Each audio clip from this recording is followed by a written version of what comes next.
What's up, YouTube? This is Too Raw for TV, aka Darth Apocalypse. All right, so before I get into this video, a shout out to the brother Trinard Washington with yet another donation to the channel via the Cash App. Salute you for showing love to Too Raw for TV.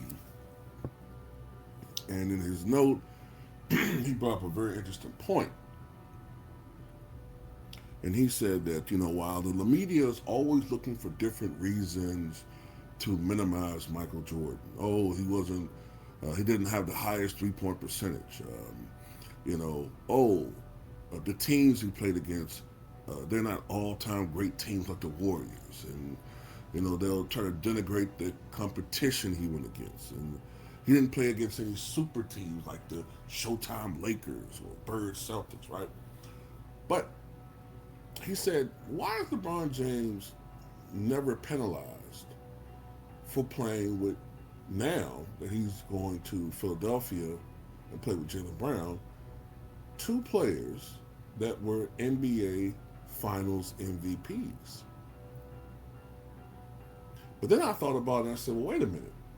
He's actually played with three players who were NBA Finals MVPs. Now, I understand Shaq was not the same Shaq. We all know that.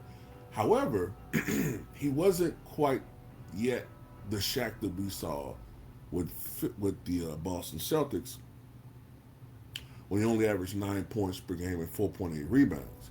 The year prior to Shaq joining the Cleveland Cavaliers, he was an all-star. The 2008-2009 season, he was an all-star with the Phoenix Suns, averaging 17.8 points, 8.4 rebounds. And he also had dropped a 45-point game, if I remember correctly, against the Toronto Raptors. And I also want to say, wasn't he All-Star Game co-MVP in 2009 as well? And I know he also led the league in field goal percentage for the 10th and final time of his career. So he wasn't exactly a role player yet when he joined LeBron. And yet LeBron still failed that season. And of course we know that he teamed up with Dwayne Wade when Wade was still in his prime.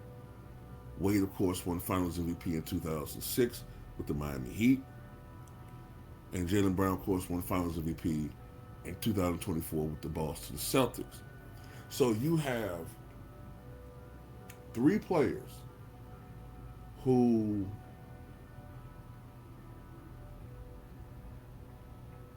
at the apex of their careers were NBA champions, and you teamed up with two of these guys in the apex of your career.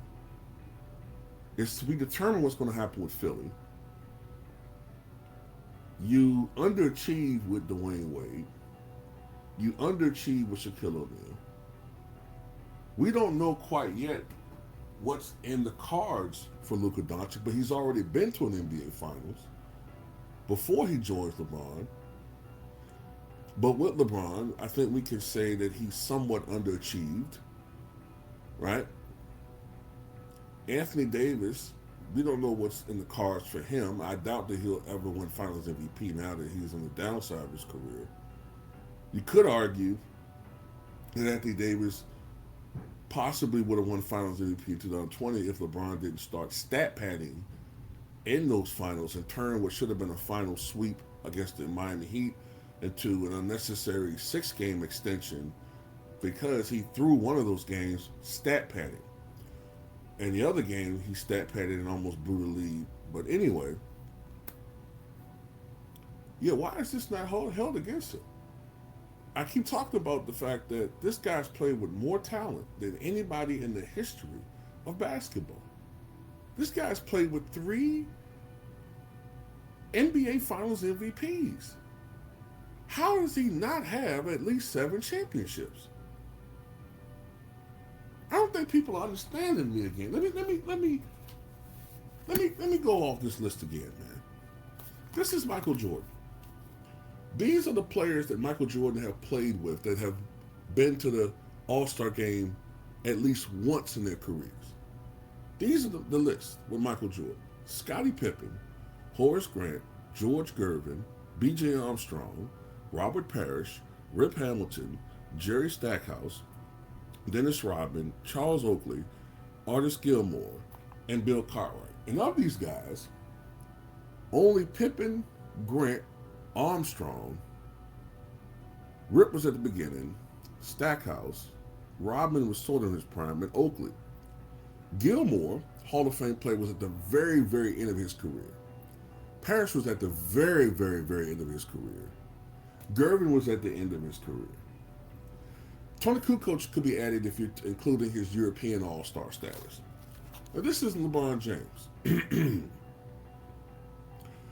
Carlos Boozer, Jadru Sagauskas, Wally Zerbiak, Ben Wallace, Mo Williams, Anton Jameson, Shaquille O'Neal, Chris Bosh, Dwayne Wade, Juwan Howard, Jamal McGlure, Jerry Stackhouse, Ray Allen, Rashard Lewis, Kyrie Irving, Kevin Love, Sean Marion, Kyle Korver, Deron Williams, Isaiah Thomas, Derrick Rose, Tyson Chandler, Brandon Ingram, Rajon Rondo, Anthony Davis, Dwight Howard, Andre Drummond, Marc Gasol, Carmelo Anthony, Russell Westbrook, DeAndre Jordan, D'Angelo Russell, Luka Doncic, Tyrese Maxey, Joel Embiid, Jaylen Brown. All these players at least made one All-Star team playing with LeBron James. And then I added a couple other guys who did not make All-Star games but have notable achievements. Marcus Smart, former Defensive Player of the Year. Kyle Kuzma, multiple seasons averaging 20 points per game with the Washington Wizards. Austin Reeves should have been an All-Star this year had it not been for media narrative and injuries. And I'm going to add another guy, Montrezl Harrell, who was not an All-Star but was Sixth Man of the Year winner playing with LeBron James in L.A. And I think I'm forgetting still some other guys. So at the end of the day, this guy, when you look at that, you compound it with the fact that it's almost a certainty that he uses gym candy. Let's put it that. Has to have a media hype machine to convince people that he's the GOAT. Convince him. And I don't watch Game of Thrones, but wasn't it, what was his name? What was the character's name on that show? Was it Lennis Twister?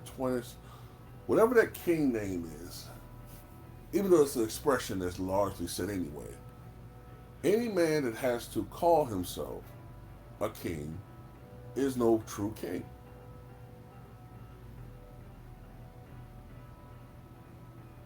That's the truth.